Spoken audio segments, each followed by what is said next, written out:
Hola a todos y bienvenidos a este episodio del podcast de pediatría del Hospital Roosevelt. Mi nombre es Luis Marroquín, residente de tercer año de pediatría de este hospital.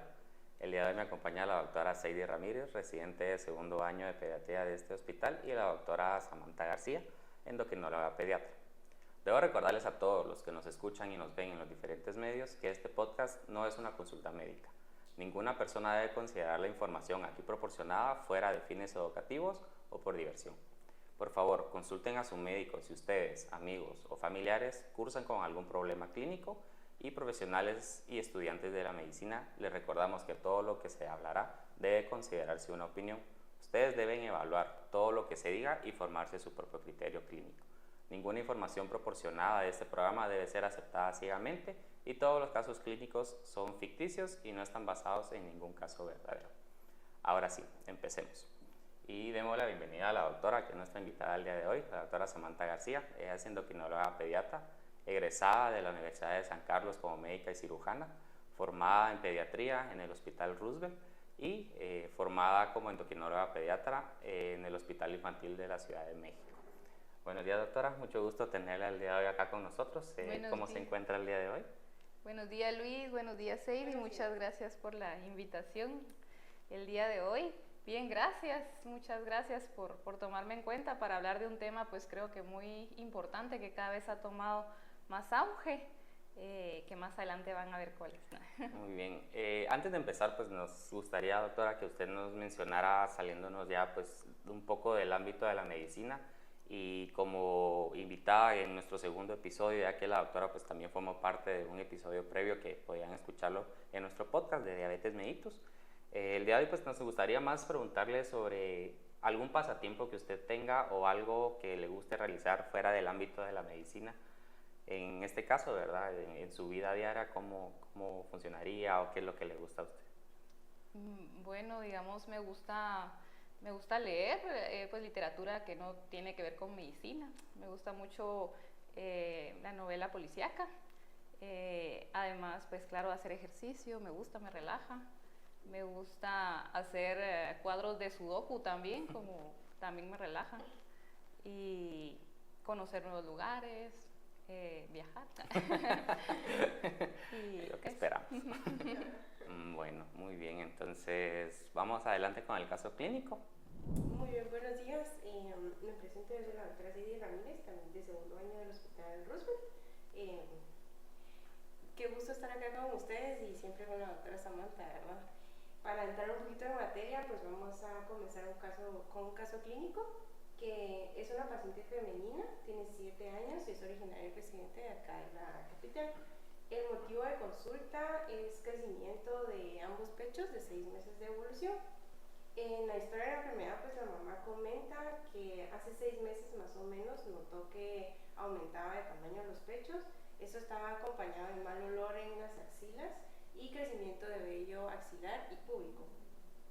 Ella no consultó con ningún médico, ya que no le causaba ningún problema en la vida diaria, no causaba dolor, no había otra sintomatología asociada, pero hace una semana comienza a preocuparle un poco más porque tiene dolor abdominal ocasional. Consulta con un médico particular y al médico realmente lo que le llama la atención es que si hay un Tanner 2. Entonces decidió referirla acá con nosotros. Dentro de los antecedentes, pues es una paciente producto de cesárea por preeclampsia de la mamá. Nació a término, no tuvo ninguna complicación y pesó 7 libras con 9 onzas. En los antecedentes nutricionales es una paciente con sobrepeso. El padre y madre no tienen ningún antecedente de importancia, y únicamente la madre refiere que eventualmente sí le pintan las uñitas, ¿verdad? Desde los 6 años. Con productos de uso de cuidado personal, los mismos que utiliza la mamá. Y pues a la evaluación neurológica está conservada, hemodinámicamente está estable, sus signos vitales están dentro de límites normales. A nivel de tórax sí se nota un botón mamario bilateral que es simétrico, y la presencia de vello púbico que es liso, es escaso a nivel axilar y pues en la región púbica, ¿verdad? Pues ese es el caso clínico que tenemos para hoy. Bueno, Queremos mencionar, ¿verdad?, que el periodo, en este caso, pues el tema que vamos a desarrollarnos, pues va a ser sobre la pubertad. Este periodo, pues, va a consistir en un paso entre la niñez y la adultez, un periodo que va a llevar un tiempo prolongado, sin embargo, que cumple muchas fases. Por lo cual, le preguntamos a usted, doctora, ¿a qué nos referimos cuando hablamos tanto de pubertad y sobre una pubertad precoz y retrasada? Sí, como tú bien lo mencionabas, la pubertad va a ser todos esos cambios biológicos, psicológicos y conductuales que van a pasar en la adolescencia, que va a ser una etapa de transición de la niñez a la adultez. Y pues creo que algo muy importante justo son los cambios físicos que se dan en el cuerpo de los niños y las niñas, que principalmente en las niñas es todavía un poco más quizá marcado o a veces más alarmante por la menstruación, ¿verdad? Durante esa etapa pues sabemos de que van a darse pues el último estirón del crecimiento que se da antes de llegar pues a una estatura casi final adulta. Teniendo en cuenta eso, pues tenemos edades que consideramos normales o aceptables para que se dé ese periodo de transición. Y por definición, sabemos que la pubertad en niñas no debería de empezar antes de los 8 años y en varones no antes de los 9 años. Que considerando como normal en niñas entre 8 y 13 el inicio de algún cambio físico de pubertad y considerando como normal en varones entre 9 y 14 años. Sin embargo, si se dan cuenta, es un rango de edad bastante amplio, que eso hace a que pues, todavía nosotros tengamos otras como subdefiniciones, como lo es la pubertad temprana o adelantada, que es decir que por definición sería una variante normal de la pubertad, pero cuando inicia en una etapa muy temprana en ese rango de edad, por ejemplo entre 8 y 9 en niñas, puede conllevar a complicaciones o repercusiones posteriores similares a las que dejaría una pubertad de inicio precoz. Muy bien. Doctora, ¿usted considera en este caso sí existe una pubertad precoz? Entonces, en el caso que tú comentabas, podríamos sí estar hablando de una pubertad precoz o al menos tenerlo como sospecha, ¿verdad? Por la edad de la paciente y porque físicamente a la evaluación ya habían notado que tenía un Tanner tanto mamario como púbico en etapa 2, es decir, ya había crecimiento de la glándula mamaria y aparición del vello púbico, que son los dos datos clínicos pues significativos y de importancia, ¿verdad? Cuando estamos evaluando la pubertad en niñas.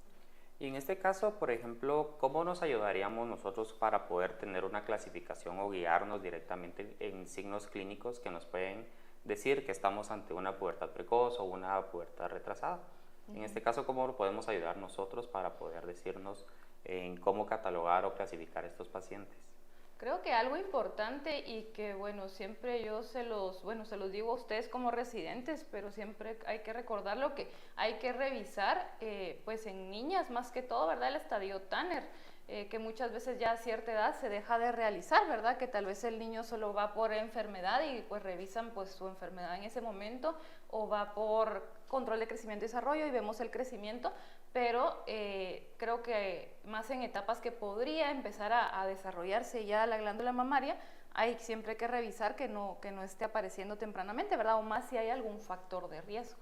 Entonces, por ejemplo, algo importante es que para nosotros sospechar o hacer un diagnóstico clínico sí deben de haber cambios físicos y para eso siempre tenemos que regresar o recordar cómo es la clasificación de Tanner, ¿verdad? De estadios de Tanner, que hay una para niñas y una para niños y cada etapa nos va diciendo o cada estadio nos va diciendo cómo va la madurez física de niñas en glándula mamaria y en vello púbico y en varones en crecimiento de vello púbico, pero que también hay que tener en cuenta si se puede el volumen también testicular, ¿verdad? Que ese no claro siempre se puede medir, pero podríamos hacer una estimación según el tamaño que sabemos que debería de tener en etapa infantil. Entonces creo que lo primero es siempre tener como esa iniciativa de revisar, ¿verdad? En edades cercanas el estadio Tanner en las niñas y asegurar y en niños que sea un estadio 1, que no haya empezado ningún probable signo clínico de pubertad y en caso de evidenciarlo, revisar o estadificar bien según qué estadio Tanner tenemos. Y ya después de eso, pues ver si hay algún factor de riesgo para pubertad precoz. Pubertad precoz cada vez más se presenta con más frecuencia en niñas por muchos factores, ¿verdad? Y que pues también la causa idiopática es mucho más frecuente por muchos factores intrínsecos o que podríamos denominar genéticos. Pero, por ejemplo, cada vez hay más sobrepeso, como mencionaban en el caso clínico, que al examen físico sí se identificó, ¿verdad? Que la nena tenía sobrepeso, y el sobrepeso y la obesidad es uno de estos principales factores que hace que también vayan en aumento los casos de pubertad de inicio precoz. Además de eso, bueno, tal vez ahí no se mencionaba en el caso, pero valdría la pena preguntar o interrogar a los papás si, por ejemplo, alguno de ellos, más que todo la mamá, tuvo también un inicio temprano de pubertad o una menarquia precoz.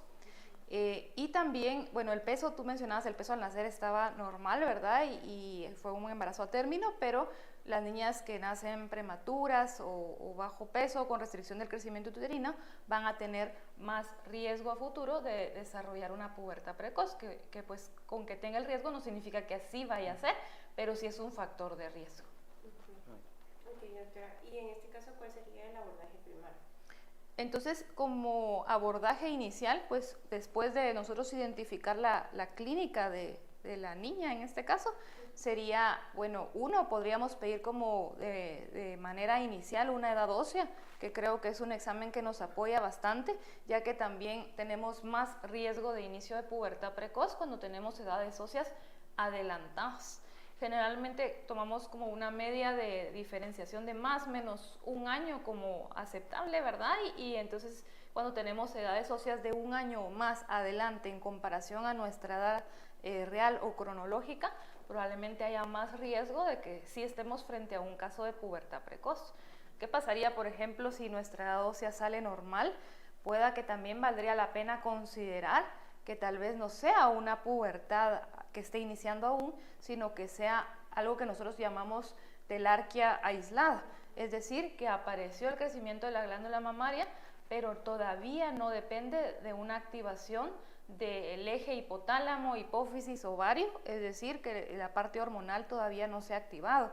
Y eso también cada vez lo vemos más frecuente debido a que hay otros factores ambientales que se involucran, como sedentarismo, el exceso de exposición a pantallas en los niños, más estrés y ansiedad, depresión en niñas, ¿verdad? Yo creo que también con todo ese boom de las redes sociales, ¿verdad? Y que se comparan con otras niñas. Y también pues la exposición a disruptores endocrinos, que un disruptor endocrino es una sustancia química que puede llegar a modificar o a actuar en el cuerpo como si fuera una hormona, ¿verdad? Sin serlo realmente. Y en este caso, pues mencionabas en el caso de que la nena tenía exposición a esmaltes de uñas, que ese es uno frecuente, ya que los esmaltes pueden contener ciertos químicos como talatos o parabenos o bisfenoles, que estos tres, por ejemplo, sí se han asociado a un efecto como de disruptor endocrino en el cuerpo. Muy bien, y bueno, aunque ya tenemos estos datos de la paciente y sabemos clasificarla en cuanto a su Tanner, ¿qué pruebas nosotros podríamos realizar, aparte de la medición ósea, como usted ya nos comentaba, doctora? ¿Qué pruebas serían las principales a realizar para poder englobar todo el caso y para poder establecer ya el diagnóstico como tal? Sí, digamos, como ya hablando de la parte hormonal, nosotros, como les mencionaba, lo que vemos es que se empieza a activar el eje hipotálamo, hipófisis, ovario, y para eso en la parte de pubertad nosotros evaluamos la hormona luteinizante, la hormona folículo estimulante y el estradiol como estrógenos, ¿verdad? Que son las tres hormonas quizá principales y que nos van a apoyar en una orientación hacia un diagnóstico. Sin embargo, cabe mencionar que si recordamos la fisiología de la producción de las gonadotropinas, estas se secretan a nivel de la hipófisis igual a hormona liberadora de gonadotropinas en el hipotálamo de manera pulsátil cuando ya llega la pubertad, es decir, que la producción no va a ser continua durante las 24 horas, sino que va a ser como con pulsos de secreción, y esos pulsos pueda que también den un sesgo en la interpretación a veces de las mediciones basales. Es decir, yo puedo medir una hormona luteinizante y una folículo estimulante de manera basal y tal vez me sale bajita y uno considerar que está normal y decir, bueno, no es una pubertad precoz, pero ¿qué pasa si tal vez esa niña tiene las gonadotropinas basales, pero tiene Tanner mamario 2, 3, tiene ya vello púbico, empezó a crecer más rápido en estatura, a ganar más centímetros en los últimos meses, ¿verdad? Una velocidad de crecimiento más marcada o acelerada, tiene una edad ósea adelantada, tiene antecedente familiar o tiene sobrepeso. Vamos sumando cada vez más factores que nos apoyen que sí estamos probablemente frente a una pubertad precoz. Entonces hay otra opción y es medir una hormona luteinizante posterior a un estímulo, pero tenemos aquí la limitación, al menos en nuestro medio, de que no tenemos pues acceso a esta prueba como de estímulo, que lo que hacemos es poner como un análogo acuoso de la gonadotropina para poder estimular, digamos, el cuerpo y ver si hace una activación o una elevación de la hormona luteinizante post-estímulo. Sin embargo, la verdad es que eso se ve un poco limitado en algunas ocasiones por costos, por acceso al medicamento que se utiliza para el estímulo y porque tenemos que estar como monitorizando a la paciente al momento de hacerlo. Entonces, en algunos casos, pues no se hace. Otra medida que podemos tener en cuenta es la relación de LH-FSH, que pues, por ejemplo, sabemos que siendo la luteinizante la que empieza pues a elevarse con más significancia en las etapas de pubertad, cuando nosotros hacemos esta relación, generalmente cuando tenemos más sospecha de que sea una pubertad, tenemos una relación mayor a 0.6 de LH-FSH, que podría también apoyar la sospecha clínica. Y en otros casos nos basamos también en un ultrasonido pélvico para ver cómo está la longitud del útero, los volúmenes de los ovarios, si hay algún engrosamiento significativo ya del endometrio, ¿verdad?, que apoye más el inicio de una pubertad. Pero creo que algo importante es que siempre tenemos que tener en cuenta de verdad la clínica. Y por ejemplo, bueno, si ustedes me dicen, bueno, entonces ¿por qué la clínica? Y podrían haber casos aislados donde no se trata de pubertad. Por eso también tenemos que tener en cuenta que pues podemos vigilar al paciente, es decir, volverla a reevaluar en un lapso de unos 3 meses y ver si progresa o no progresa, porque si tal vez nosotros estamos ante una conducta pues expectativa donde decimos, bueno, puede ser algo aislado, es decir, que no se trata de una pubertad activa, quizá por algún factor ambiental, y la dejamos en vigilancia y a los 3 meses ya notamos que el control de las hormonas elevó o que clínicamente va progresando el Tanner mamario, tal vez era un 2 y ahora es un 3, entonces ahí ya nos habla de que está progresando, es una pubertad precoz y dependiendo de la edad, claro, vamos a tomar alguna acción para establecer algún tratamiento. Ok, doctora. Y si ya tenemos el diagnóstico confirmado, ¿consideraría que necesitamos el apoyo de alguna otra especialidad? Sí, yo creo que es importante que cuando tengan, bueno, una paciente con alta sospecha clínica o por laboratorios de una pubertad precoz, la refieran al endocrinólogo pediatra, ya que pues somos pues los encargados de ver pues ya más específicamente estos casos y de poder ver si el paciente es candidato a un tratamiento que nos haga mejorar pues el pronóstico de estatura final o las posibles complicaciones pues emocionales y psicosociales que conlleva un inicio temprano de la primera menstruación. Muy bien, y en este caso pues al tener ya todo en conjunto, tener un diagnóstico, una evaluación, pues para darnos un seguimiento con estos pacientes, lo ideal, ¿cómo se debería de realizar con ellos? Para poder llevar el seguimiento como usted nos mencionaba, si en dado caso pues hay algunas dudas, llevar un control a los 3 meses, pero ya con un diagnóstico establecido, el seguimiento tenemos que ver cuánto tiempo tiene que ser, cuántos años puede llevar también, ¿verdad, doctora? Entonces, usted nos podría comentar también sobre esto. Exacto, yo creo que depende mucho de la edad de inicio, porque por ejemplo, a una edad de inicio más temprana, probablemente va a tener un seguimiento por la parte de pubertad o endocrinológico más tiempo, ¿verdad? Digamos, si regresamos un poco al inicio cuando platicábamos de la edad normal de aparición de pubertad, pues sí se sigue considerando que pues debería de ser una media de inicio alrededor de los 10 años en adelante, es decir, que yo no esperaría idealmente que a los 8 o a los 9 o antes, ¿verdad?, empiece una nena con cambios físicos de pubertad y que, ojo, 8 y 9 podría ser un patrón normal, pero también cada vez vemos casos de pubertades que les llamamos aceleradas o rápidamente progresivas, es decir, inician tal vez dentro de lo normal, pero aceleran muy rápido y eso puede llevar a que nuestra primera menstruación igual se adelante en tiempo. Entonces, al final yo creo que no hay un tiempo establecido para todas de seguimiento, va a depender del inicio, de los cambios físicos que nos hagan sospechar de pubertad y va a depender si requiere un tratamiento, ¿verdad? Porque al requerir un tratamiento, pues ahí sí el seguimiento, pues está al menos de esa parte, ¿verdad? Siempre pues la paciente puede llevar su seguimiento con su pediatra, pero la parte endocrinológica o de tratamiento de pubertad la vemos nosotros como endocrinólogos. Que por ejemplo, adelantándome un poco, pues el tratamiento va a consistir en una hormona que es similar a una hormona liberadora de gonadotropinas, que lo que va a hacer es como inhibir esa secreción pulsátil de esa hormona liberadora de gonadotropinas y de las gonadotropinas, que hace que vaya a suspender, digamos, o a frenar la liberación de las gonadotropinas a nivel de la hipófisis. Y así frena como desde un paso inicial toda la cascada de pasos que se dan durante la pubertad. Entonces, de este tratamiento, pues hay varias formas de presentación, ¿verdad? Pero, por ejemplo, la más común suele ser una dosis de medicamento trimestral. Entonces nosotros vamos viendo a las pacientes cada 3 meses para ver cómo va su velocidad de crecimiento, ver cómo van en su pubertad, ¿verdad? Que se ha frenado adecuadamente los cambios de pubertad y cualquier otra situación que pueda ir surgiendo durante su evolución. Ok, doctora. Y en cuanto a consejos que podríamos dar, como si no damos un tratamiento farmacológico, ¿algún otro cambio en el hábito o estilo de vida que pudiéramos hacer?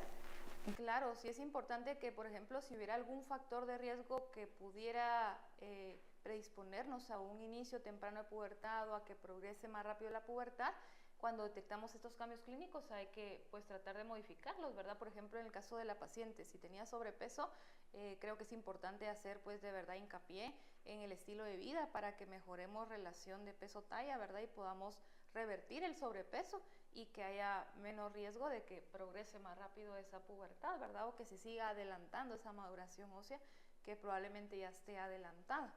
En el caso de haber falta de actividad física o sedentarismo, también tratar de modificar un poco ese hábito, agregando más actividad física, claro, en la alimentación, ¿verdad? Pues cada vez también tenemos acceso a muchos alimentos que llamamos como ultraprocesados, más los niños, ¿verdad? Y que traen pues muchos aditivos, muchos componentes que tampoco son saludables y que pudieran en algún momento llegar a actuar también en el cuerpo como un disruptor. Entonces, mientras menos se consuma, pues claro, alimentos de este tipo, durante al menos los cambios de pubertad, ¿verdad? Va a ser mejor para la evolución y también pues la rutina de un sueño adecuado, que no haya exceso de exposición a pantallas y básicamente como esos cambios de hábitos son muy importantes. Y pues en general para todos los niños, ¿verdad? Sí, al final pues en general para todos es importante para un buen crecimiento, ¿verdad? Sí. O pues ejercicio, alimentación lo más saludable posible y una rutina de sueño adecuada. Bueno, muchas gracias doctora, le agradecemos por este tiempo y este tema que nos ayudó a desarrollar el día de hoy. A todos los que nos ven y nos escuchan, pues les agradecemos también su atención y los esperamos para el próximo episodio. Muchas gracias.